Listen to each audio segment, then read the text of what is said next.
Ladies and gentleman, ರಾಜ್ಯ ರಾಜಕಾರಣದಲ್ಲಿ ಮತ್ತೊಮ್ಮೆ ಸಿಎಂ ಕೂಗು ದೊಡ್ಡ ಮಟ್ಟದಲ್ಲಿ ಮೇಲೆದ್ದು ಬಿಟ್ಟಿದೆ.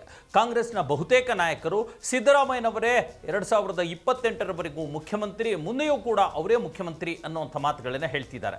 ಇದಕ್ಕೆ ಪ್ರತ್ಯುತ್ತರವಾಗಿ DCM DK ಶಿವಕುಮಾರ್ ತಮ್ಮದೇ ಆಗಿರತಕ್ಕಂಥ ತಾಳ್ಮೆಯ ಅಸ್ತ್ರವನ್ನು ಬಳಸಿಬಿಟ್ಟಿದ್ದಾರೆ.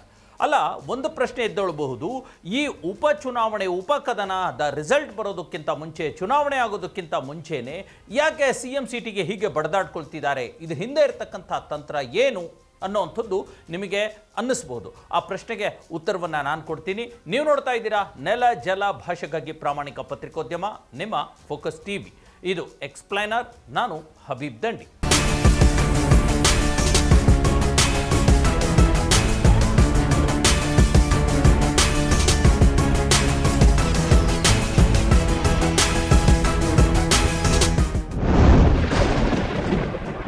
ಕಳೆದ 3-4 ದಿನಗಳಿಂದ ರಾಜ್ಯದಲ್ಲಿ ಬೈ ಎಲೆಕ್ಷನ್ ಕದನದ ಭರಾಟೆಯ ಪ್ರಚಾರದ ಭರಾಟೆಯ ನಡುವೆಯೇ ಸಿದ್ದರಾಮಯ್ಯನೇ CM ಅಂತ ಹೇಳುವಂಥ ಮಾತುಗಳು ಮೇಲಿಂದ ಮೇಲೆ ಪ್ರತಿಧ್ವನಿಸ್ತಾ ಇದ್ದಾವೆ. ಅದರಲ್ಲೂ ಕೂಡ ಪ್ರಮುಖವಾಗಿ ಈಗಾಗಲೇ ಸತೀಶ್ ಜಾರಕಿಹೊಳಿ ಅವರು ಶಿವಮೊಗ್ಗದ ಏರ್ಪೋರ್ಟ್ನಲ್ಲಿ ಹೇಳಿರ್ತಕ್ಕಂಥ ಮಾತು ಈ ಒಂದು ಮತ್ತೊಮ್ಮೆ CM ಕದನಕ್ಕೆ ಮುನ್ನುಡಿಯನ್ನು ಬರೀತು.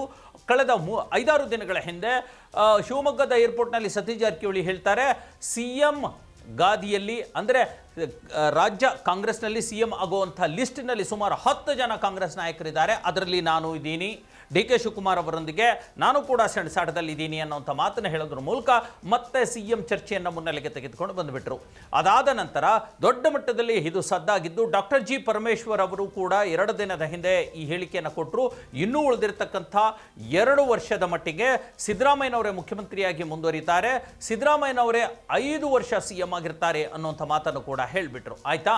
ಅದಾಗಿ ಕೇವಲ ಮರುದಿನ ಒಂದೇ ಒಂದು ದಿನದಲ್ಲಿ CM ಸಿದ್ದರಾಮಯ್ಯನವರ ಪ್ರಮಾಪ್ತ ಕೂಡ ಆಗಿರ್ತಕ್ಕಂಥ ಜಮೀರ್ ಅಹಮದ್ ಖಾನ್ ಕೂಡ ಬಹಿರಂಗ ಭಾಷಣದಲ್ಲಿ ಹೇಳಿಬಿಟ್ರು, 2028ರವರೆಗೂ ಕೂಡ ಸಿದ್ದರಾಮಯ್ಯನವರೇ ಮುಖ್ಯಮಂತ್ರಿ, ಜನ ಬಯಸಿದ್ರೆ ಮತ್ತು ಜನರ ಪ್ರೀತಿ ಮುಂದುವರೆದ್ರೆ 2028 ನಂತರನೂ ಕೂಡ ಅವರೇ ಮುಖ್ಯಮಂತ್ರಿ ಆಗ್ತಾರೆ ಅನ್ನುವಂಥ ಮಾತನ್ನು ಹೇಳಿಬಿಟ್ರು.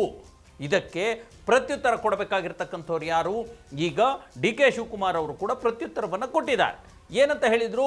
ಇಲ್ಲ, ಈ ಬಗ್ಗೆ CM ಸ್ಥಾನದ ಬಗ್ಗೆ ನಾನು ಮಾತಾಡಬೇಕು, ನಾನು ಮತ್ತು ಮುಖ್ಯಮಂತ್ರಿಗಳಿಗೂ ಸೇರಿಕೊಂಡು ಮಾತಾಡ್ಕೊಂಡಿದ್ದೀವಿ, ನಾವು ತೀರ್ಮಾನ ಮಾಡಬೇಕು, ನಾವು ಮಾತಾಡ್ಕೊಂಡಿರ್ತಕ್ಕಂಥ ವಿಚಾರ.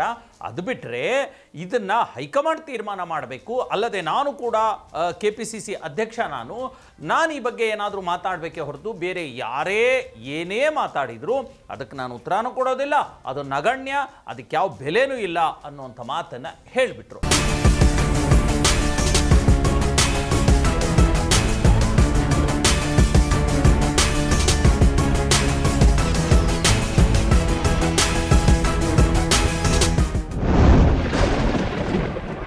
ಉಂಟಾಗುವಂಥ ದೊಡ್ಡ ಪ್ರಶ್ನೆ ಏನು ಅಂತಂದರೆ, ಬೈ ಎಲೆಕ್ಷನ್ ದಾವಣಗೆರೆ ದಕ್ಷಿಣ ಮತ್ತು ಬಾಗಲಕೋಟೆ ಬೈ ಎಲೆಕ್ಷನ್ ಗೆಲ್ಲುವಂಥ ಈ ಸಂದರ್ಭದಲ್ಲಿ, ಯುದ್ಧಕ್ಕೆ ನಿಂತಿರ್ತಕ್ಕಂಥ ಈ ಸಂದರ್ಭದಲ್ಲಿ ದಳಪತಿ ಯಾರು, ನಾಯಕ ಯಾರು ಅನ್ನುವಂಥ ಚರ್ಚೆ, ಮುಖ್ಯಮಂತ್ರಿ ಯಾರು ಅನ್ನುವಂಥ ಚರ್ಚೆ ಇರ್ತಾರಾ, ಇಳಿದು ಬಿಡ್ತಾರಾ, ಮುಂದುವರಿತಾರಾ ಅನ್ನುವಂಥ ಚರ್ಚೆ ಯಾಕೆ ಬಂತು ಅನ್ನುವಂಥದ್ದೇ ರಾಜಕಾರಣ. ಅದು ಹಿಂದೆ ಇರುವಂಥ ತಂತ್ರ ಏನು ಗೊತ್ತಾ?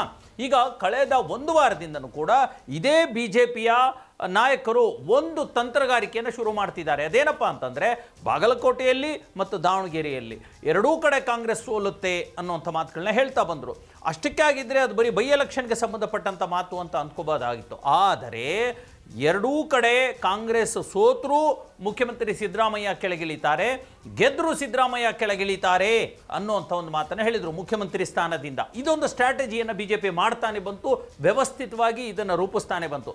ಅದರ ಹಿಂದಿನ ಕಾರಣ ಏನು ಅಂತಂದರೆ, ಸಿದ್ದರಾಮಯ್ಯನವರೇ ಇಳಿದು ಬಿಡ್ತಾರೆ ಅಂತಂದರೆ ಅಲ್ಲಿರ್ತಕ್ಕಂಥ ಅಹಿಂದ ಮತಗಳು ಅಥವಾ ಕಾಂಗ್ರೆಸ್ ಪರ ಮತಗಳು ಒಂದಷ್ಟು BJPಗೆ ಟರ್ನ್ ಆಗ್ಬೋದು, ಬದಲಾಗ್ಬೋದು. ಅದರಲ್ಲೂ ಕೂಡ ಬಂಡಾಯ ಎದ್ದಿರ್ತಕ್ಕಂಥ ದಾವಣಗೆರೆಯಲ್ಲಿ ಅಲ್ಪಸಂಖ್ಯಾತ ಮತಗಳು ಸೇರಿದಂತೆ ಕುರುಬ ಮತಗಳು ಮತ್ತು ಅಹಿಂದ ಮತಗಳು ದೊಡ್ಡ ಮಟ್ಟದಲ್ಲಿ ಬದಲಾಗಿ BJP ಅಭ್ಯರ್ಥಿ ಗೆಲುವು ಸಾಧಿಸಬಹುದು ಅನ್ನುವಂಥ ಒಂದು ಸ್ಟ್ರಾಟಜಿಯನ್ನು BJPಯವರು ಹೇಳ್ತಾನೆ ಬಂದರು.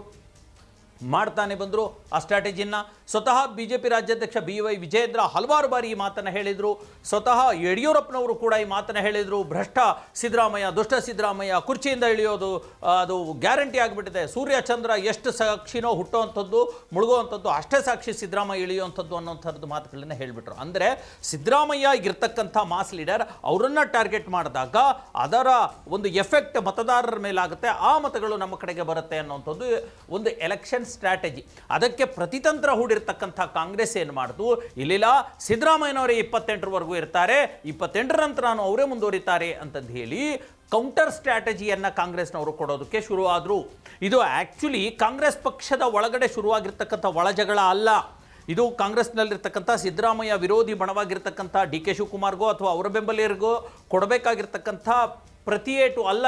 ಇದು ಆ್ಯಕ್ಚುಲಿ BJPನವರಿಗೆ, BJP ತಂತ್ರಗಾರಿಕೆಗೆ ಕೊಡ್ತಾ ಇರತಕ್ಕಂಥ ಪ್ರತಿಯೇಟು, ಅವರ ತಂತ್ರಕ್ಕೆ ಇದು ಪ್ರತಿತಂತ್ರ.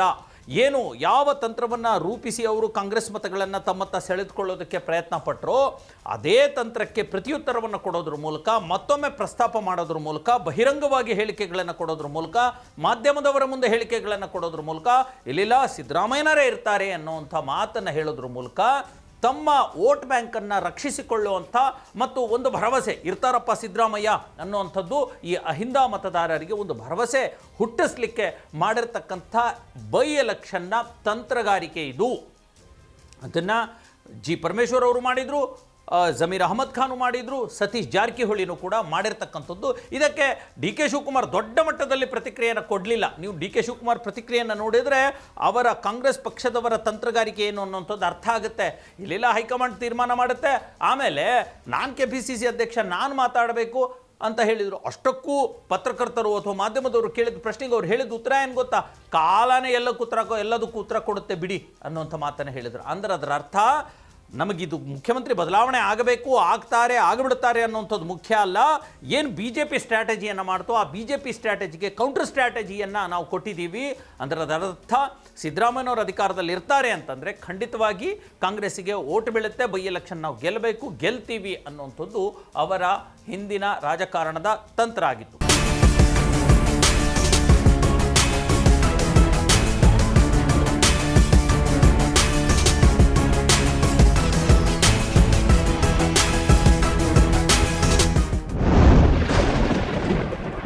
ಎಸ್ ವೀಕ್ಷಕರೇ, ಇದಾಗಿತ್ತು ಇವತ್ತಿನ ಎಕ್ಸ್ಪ್ಲೇನರ್. ಹೇಗೆ CM ಕುರ್ಚಿ ಚರ್ಚೆ ಮತ್ತೊಮ್ಮೆ ಬೈ ಎಲೆಕ್ಷನ್ನಲ್ಲಿ ವರ್ಕೌಟ್ ಆಗಿದೆ, BJP ಹೇಗೆ ತಂತ್ರಗಾರಿಕೆ ಮಾಡ್ತು, ಕಾಂಗ್ರೆಸ್ ಹೇಗೆ ಪ್ರತಿತಂತ್ರವನ್ನು ಹೂಡ್ತು ಅನ್ನೋದ್ರ ಕುರಿತಂತೆ ನಾನು ನಿಮಗೆ ಒಳ ಮಾಹಿತಿಯನ್ನು ಕೊಟ್ಟಿದ್ದೇನೆ. ನೋಡ್ತಾ ಇರಿ ನೆಲ ಜಲ ಭಾಷೆಗಾಗಿ ಪ್ರಾಮಾಣಿಕ ಪತ್ರಿಕೋದ್ಯಮ, ನಿಮ್ಮ ಫೋಕಸ್ TV.